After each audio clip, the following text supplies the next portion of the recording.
Hello once again, this is James and welcome to my computerized accounting tutorials with Quickbooks. This time round we are going to continue with our reports and we are going to look at the sales tax liability report. Supposing you want to run your sales tax, you want to know how much you're supposed to pay and the like.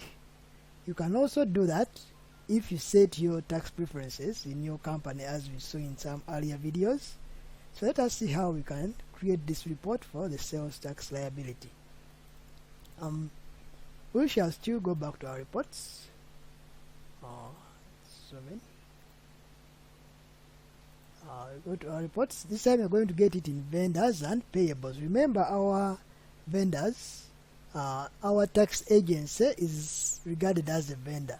So that's why we're going to vendors and payables.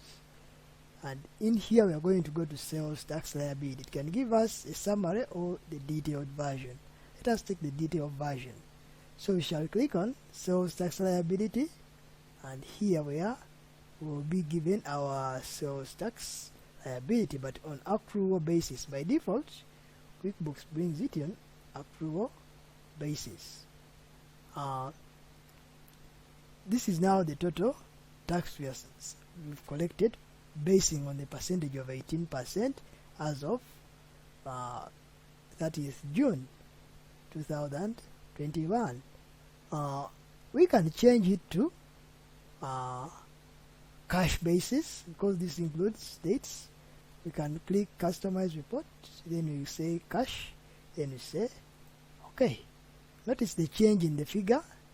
It has now taken away the credit transactions and it has only left the cash transactions therein as of that date and as of this percentage which we have, which is 18%.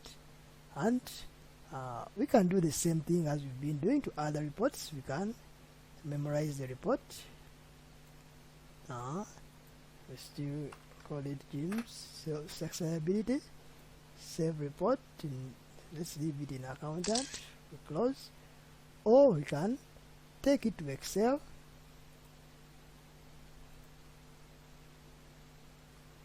Export. Then you can also save it. Save documents and say Jim's sales tax liability report, then we save. So just like the other reports, the procedure is the same as long as you get into running that report. Let us do one more report and we call it business on reports until when we come to the customized reports. Let us see the cash flow statement. As I told you, there are quite a number of reports you can do in QuickBooks, as you saw. You just need to venture through, but the procedure of doing them is all the same.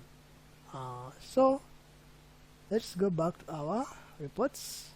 As you can see, there are quite a number of reports here you can do. You can do reports on purchases by vendor, banking. You can do the deposit details, the check details, the missing checks, the reconciliation discrepancies, among others. So that is all the power of QuickBooks in doing reports. Now we want to do a cash flow statement.